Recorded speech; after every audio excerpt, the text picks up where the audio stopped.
ناظرین، سب سے پہلے تو میں یہ بتا دوں کہ اگر آپ دین اسلام کا بہت زیادہ علم نہیں رکھتے تو ملحدوں کے چینل پر جا کر ہیرو بننے سے باز رہیں، ورنہ ان ملحدوں سے آپ کیا امید رکھتے ہیں؟ کیا ان کے پاس اتنی عقل ہوتی ہے کہ حق و باطل میں تمیز کر سکیں؟ یہ جہالت اور حماقت ہی ہے جو ان کو الحاد کے دروازے پر لے جا کر کھڑا کرتی ہے، ورنہ انسان تھوڑی سی بھی عقل استعمال کرے تو اسے اندازہ ہو جاتا ہے کہ یہ کائنات بغیر کسی کے بنائے بن کیسے سکتی ہے۔ بہرحال کل ایک ملحد کے چینل پر ویڈیو دیکھ کر خون کھول اٹھا۔ ایک مسلمان اس کے پاس قرآن سے بگ بینگ کا ثبوت لے کر پہنچ گیا۔ اب اس مسلمان کو یہ نہیں پتا کہ آگے بات کیا کرنی ہے۔ سب سے پہلی غلطی تو یہ کہ ان کے چینل پر گیا ہی کیوں؟ ہم کیا پاگل ہیں جو اپنے چینل پر بیٹھ کر جواب دیتے ہیں؟ وہ اپنے چینل پر بیٹھا ہے، وہ اپنی کہے گا اور آپ کی میوٹ کر دے گا۔ میری ملحدین سے کافی ڈیبیٹس ہو چکی ہیں، لیکن ہم نے اس کام کے لیے ہمیشہ اپنی ہوم گراؤنڈ کا انتخاب کیا۔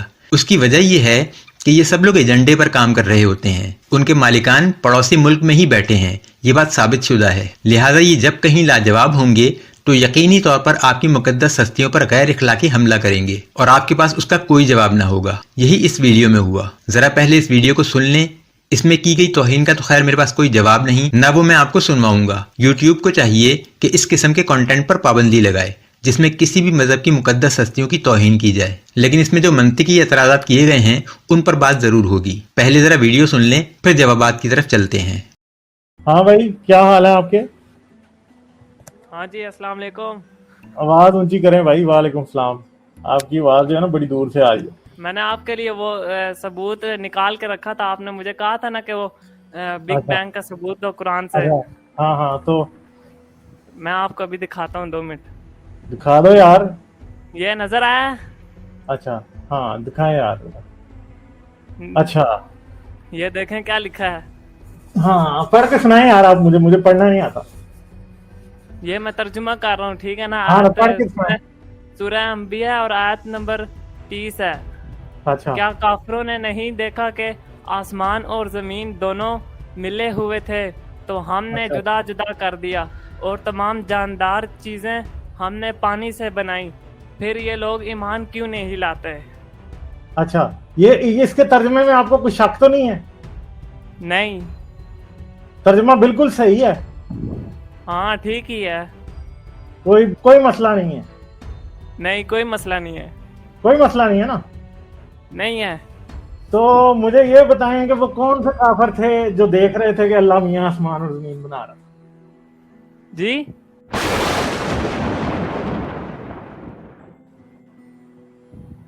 کون سا کافر تھا وہ؟ میں کہہ رہا ہوں کہ وہ کون سا کافر تھا جس نے دیکھا تھا کہ آسمان اور زمین اللہ میاں ملے ہوئے تھے اور ان کو علیحدہ علیحدہ کر رہا تھا؟ یہ آپ ہی جیسے کافر ہیں نا جو سائنسدان اپنے آپ کو کہتے ہیں۔ نہیں تو مطلب نہیں، ایک بات ہے نا، جب اللہ میاں نے جب حضرت محمد پہ یہ آیت اتری تو انہوں نے کہا کیا کافروں نے نہیں دیکھا؟ وہ لم یر الذین کفروا، اولم یر الذین کفروا، وہ لم یر الذین کفروا، او بھائی اولم یر الذین کفروا، وہ لم یر الذین کفروا، کفروا میں نے بھی بلا دے گا پاگلا۔ اولم یر الذین کفروا، وہ لم یر الذین کفروا، ہاں کہ کافروں نے نہیں دیکھا، تو وہ کون سا کافر تھا؟ ابو جہل نے دیکھا تھا کہ آسمان و زمین کو اللہ میاں علیحدہ علیحدہ کر رہا تھا؟ ابو لہب نے دیکھا تھا؟ ابو سفیان نے دیکھا تھا؟ کون تھا جس نے دیکھا تھا؟ یہ اس کافر کے بارے میں تو مجھے نہیں پتا، لیکن یہ ٹیکنالوجی جو آج جدید ہے نا، نہیں مگر میں آپ سے یہ پوچھ رہا ہوں کہ اس کا مطلب ہے کہ پھر نہیں، آپ کہتے ہیں دیکھنے کا مطلب کیا ہوتا ہے؟ ہاں دیکھنے کا مطلب یہ ہوتا ہے جیسے آپ کے سائنسدان اندازہ لگاتے ہیں۔ میں اندازہ لگانا نہیں، دیکھنے کا مطلب کیا ہوتا ہے؟ دیکھا اندازے سے دیکھا جا سکتا ہے یا دیکھا آنکھوں سے جاتا ہے؟ مجھے پھر آپ کے سائنسدان کس بات کا پروف دیتے ہیں؟ نہیں وہ بھائی وہ دیکھنے والا پروف تو نہیں ہوتا نا، وہ تو کوئی اور پروف ہوتا نا۔ تو تھیوری پیش کرتے ہیں نا، اسی طرح کافر بھی ایک اسی طرح کافر بھی ایک۔ یہ بتاؤ کہ کون سا کافر تھا؟ نہیں اس کا مطلب ہے کہ اللہ میاں کون ہوتا ہے کافر؟ وہی ہوتا ہے جس نے اللہ کا انکار کیا ہوتا ہے، اور کون سا کافر ہے؟ میں آپ سے یہ پوچھ رہا ہوں کہ اللہ جب یہ کہہ رہا ہے کہ کافروں نے نہیں دیکھا تو اس کا مطلب ہے کافروں نے دیکھا ہوگا نا، تو پھر کون سا کافر ہے جس نے دیکھا ہے؟ یہ جس طرح کون سا کافر تھا جب قرآن اترا تھا؟ تو اس کا مطلب ہے اس ٹائم اللہ میاں تھا، کسی کافر نے تو دیکھا ہی نہیں آسمان اور زمین ملے ہوئے تھے اور اللہ میاں انہیں جدا جدا کر رہا تھا، تو اس کا مطلب ہے آیت جھوٹی تھی پھر،